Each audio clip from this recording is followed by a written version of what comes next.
வணக்கம்.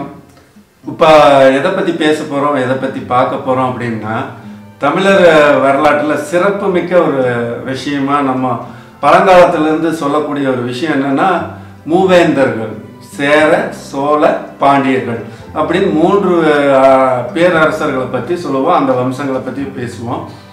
அந்த இதில் இந்த சோழ மன்னர்களை பற்றி தான் நம்ம பார்க்க போகிறோம். சோழ மன்னர்கள்னாவே தமிழ்நாட்டில் மிகப்பெரிய ஒரு நெடிய வரலாற்றை கொண்ட ஒரு குலமாக இருக்கிறாங்க இந்த சோழர்கள். இந்த சோழர்களுடைய வரலாற்றை நான் ஒரே காணொலி இந்த வீடியோ மூலமாக சொல்கிறது ரொம்ப கடினமான விஷயம்.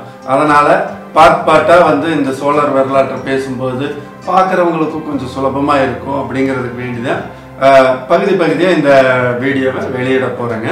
அதாவது நான் படித்தது, தெரிஞ்சது, இந்த மாதிரி விஷயங்கள், வரலாற்று சம்மந்தமான புத்தகங்கள், அது இது எல்லாமே படிச்சுட்டு தான் இந்த சோழர் வரலாற்றை உங்கள்கிட்ட நான் பகிர்ந்துக்க போகிறேன்.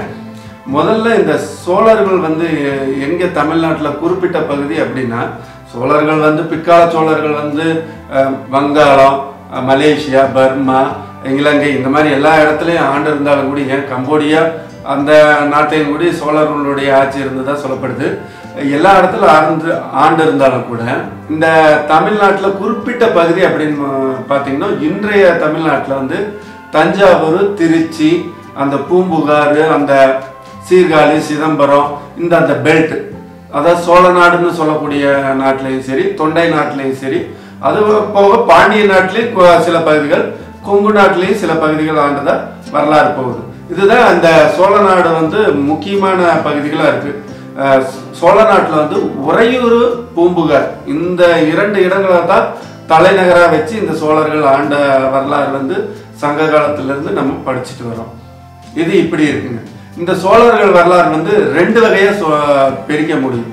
முற்கால சோழர்கள், அப்புறம் பிற்கால இடைச்சோழர்கள்னு சொல்ல முடியும். அதாவது சங்ககால சோழர்கள்னு சொல்லலாம். சங்ககால சோழர்களுடைய வரலாறு ஒன்று சொல்ல முடியும். அது போக இந்த 1000 வருஷத்துக்கு முன்னாடி இந்த இவரால் விஜயாலய சோழனால் ஆரம்பிக்கப்பட்ட பிற்கால சோழர் வரலாறு அப்படின்னு 2 பகுதியாக பிரிக்கலாம்.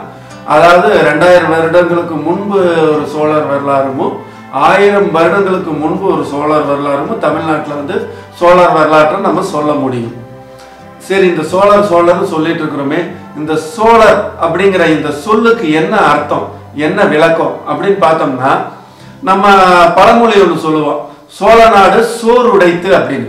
சோறு உடைத்தும் போதே இந்த சோழ நாட்டில் பார்த்தீங்கன்னா எல்லா இடத்துலையும் நெல் விளைஞ்சி, அப்பவும் பார்த்தீங்கன்னா இந்த தஞ்சை தான் இந்த தமிழ்நாட்டின் நெல் களஞ்சியமா இருக்குது. இப்பவே அப்படிங்கும்போது அந்த காலத்தில் யோசிச்சு பார்த்துக்கோங்க, சோழ நாடு சோறுடைத்து அப்படிங்கிற அந்த பேருக்கு ஏற்ற மாதிரி அங்கே நெல் வளம் அதிகமாக இருந்திருக்கு. அதனாலேயே அந்த சோளம் அப்படிங்கிறது என்னன்னா, சொல் அப்படின்னு நெல்லுக்கு ஒரு பெயர் இருக்கு. இன்னொரு பெயர் நெல்லுக்கு சொல் அப்படிம்பாங்க.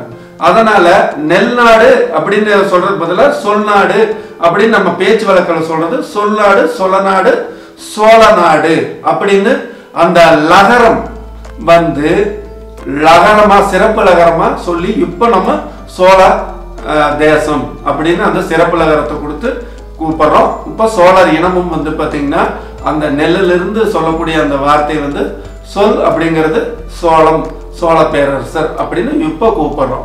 இதுதான் அந்த சோழருக்குண்டான பெயர் விளக்கமா இருக்கு.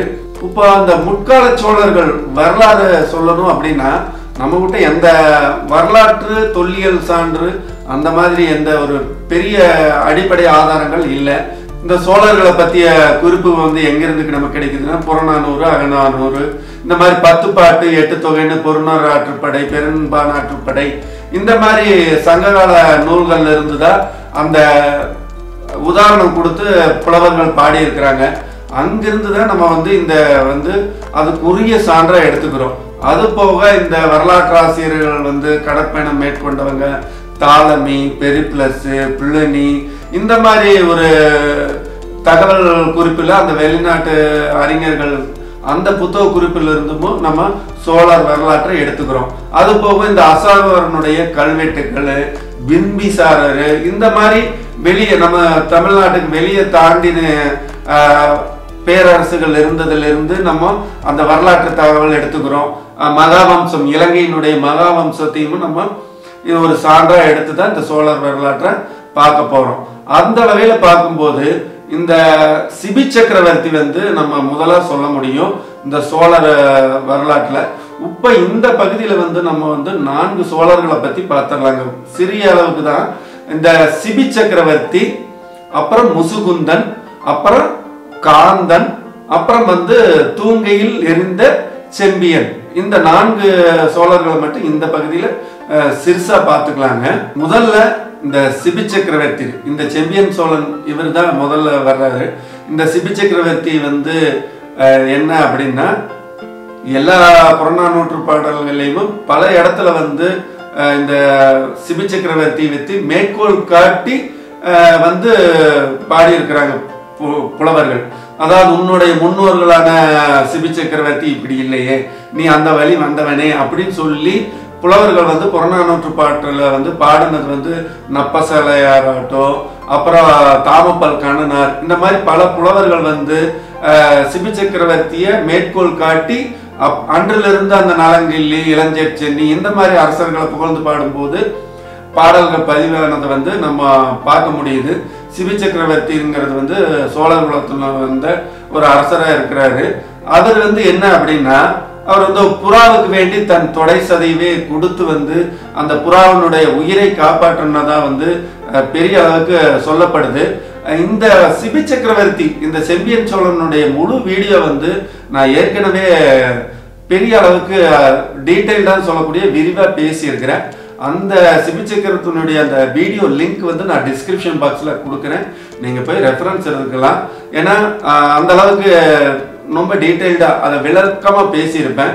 அதனால் சிபி சக்கரவர்த்தி அப்படின்னு சொல்லும்போது புறாவுக்கு வேண்டி தன் தொடை சதைவை கொடுத்து அந்த பருந்துக்கு, ஒரு பருந்து வந்து புறாவை துரத்திட்டு வரும்போது அந்த புறாவை காப்பாற்ற பொறுத்து நீதி சமமான நீதி கொடுக்கணும் இல்லையா, அதனால் தன் தொடை சதையை வந்து அந்த புறாவை அந்த பருந்துக்கு கொடுத்துட்டு புறாவை உயிர் காக்கிற மாதிரி இந்த சிபி சக்கரவர்த்தியினுடைய கதை இருக்குது. இவர் தான் வந்து சோழர்ல வந்து மிகப்பெரிய அளவுக்கு பாடப்படக்கூடிய ஒரு ஆளா இருக்கிறாரு முற்கால சோழர்கள்ல.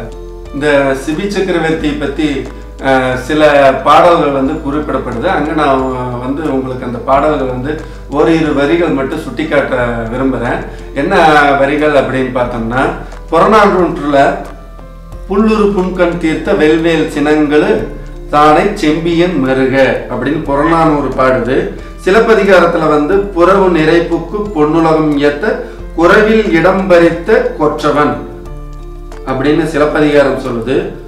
உடல் கலக்கர வரிந்து தசையீட்டும் ஒருவன் ஒரு துளை புறைவோடக்க நிறைபுக்க புகழும் கலிங்கத்து பரணி பாடுது. அப்புறம் உலகறிய காக்கும் சிறுபுறவுக்காக கலிகூர்ந்து நுக்கும் துளை புக்க தூயோன் அப்படின்னு விக்ரம சோழன் உலா பாடுது. அப்புறம் பெரிய புராணம் என்ன சொல்லுது அப்படின்னா, துளையிற்புறவின் நிறையளித்த சோழர் உரிமை சோனாடு அப்படின்னு பெரிய புராணம் சொல்லுது. இந்த மாதிரி சிலப்பதிகாரம், மணிமேகலை, புறநானூறு எல்லா இடத்துலையும் சிபி சக்கரவர்த்தி வந்து தொடர்ந்து அந்த குறிப்பிட்டு சொல்லக்கூடிய அளவு தான் அவருடைய வரலாறு தொடர்ந்து வந்துட்டு இருக்கு. இதுதான் அந்த சிபி சக்கரவர்த்தி வந்து ஒரு சிறிய பதிவு. இது முதல் பகுதியை நாங்கள் உங்களுக்கு வெளியிடுறேன். வரக்கூடிய வீடியோக்களில் ஒவ்வொரு பகுதியாக ஒவ்வொரு அரசர்கள் பற்றி பார்க்கலாம். இது வந்து உங்களுடைய ஆதரவு நிச்சயமா தாங்க. நீங்க படிச்சது, தெரிஞ்சது, சுவாரஸ்யமான விஷயங்களை வந்து கமெண்ட்ஸ் பாக்ஸில் பதிவு பண்ணுங்க. ஏன்னா வரலாறு வந்து தேடல் உள்ள பகுதி தானே. அதனால இந்த வீடியோவை இதோட முடிச்சுக்கிறேன். அடுத்த வீடியோவில் சந்திக்கலாம். நன்றி, வணக்கம்.